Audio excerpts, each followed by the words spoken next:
FHA, the Federal Housing Administration, has released new mortgage letters that officially announced changes to FHA mortgages. While FHA mortgages are designed in a way so that low to middle income households can attain home ownership, the changes are being made in order to improve the stability of the agency.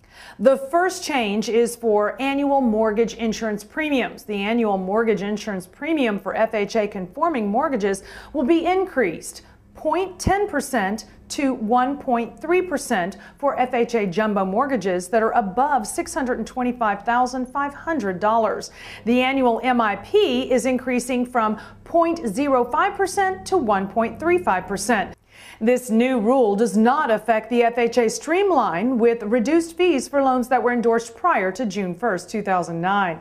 The new MIP premiums are effective for case numbers assigned on or after April 1st, 2013. Borrowers will be required to pay the annual mortgage insurance premiums for the life of the loan.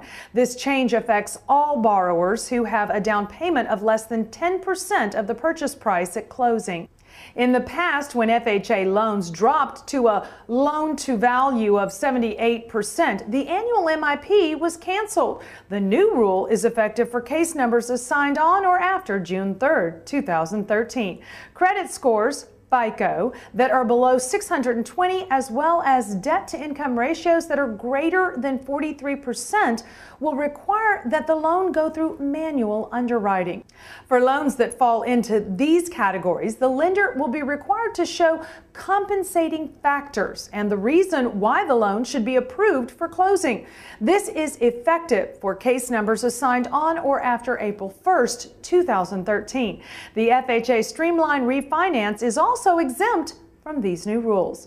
As credit scores are becoming an important part of the FHA financing, borrowers need to know as much information even before considering a home purchase. In a recent report by the FTC, between 10 and 21% of consumers have errors on their credit reports, which is actually between 20 million and 42 million people. Prior to submitting a mortgage application, consumers should obtain their credit reports from the three major agencies and examine them for errors. It's important to pursue that corrections be made with each agency. Having done this in advance can possibly increase the credit scores as well as save time during the mortgage process. In order to deal with these latest changes to the FHA loan program, there are several things to consider when purchasing a home. Home buyers who are using an FHA mortgage for financing should look for state or county housing initiatives, which usually come in the form of bonds or loans.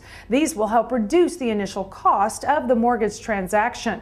The use of approved gifts and seller concessions will also reduce the upfront cost of the new mortgage and the amount of funds home buyers will need. On the other hand, after June 3rd, 2013, existing homeowners should now plan to refinance their FHA loans through a conventional loan when the loan-to-value reaches below 80%. By making on-time monthly mortgage payments and decreasing overall debt, these homeowners will be in a better financial position to refinance to a cheaper conventional mortgage, which will eliminate the mortgage insurance premium.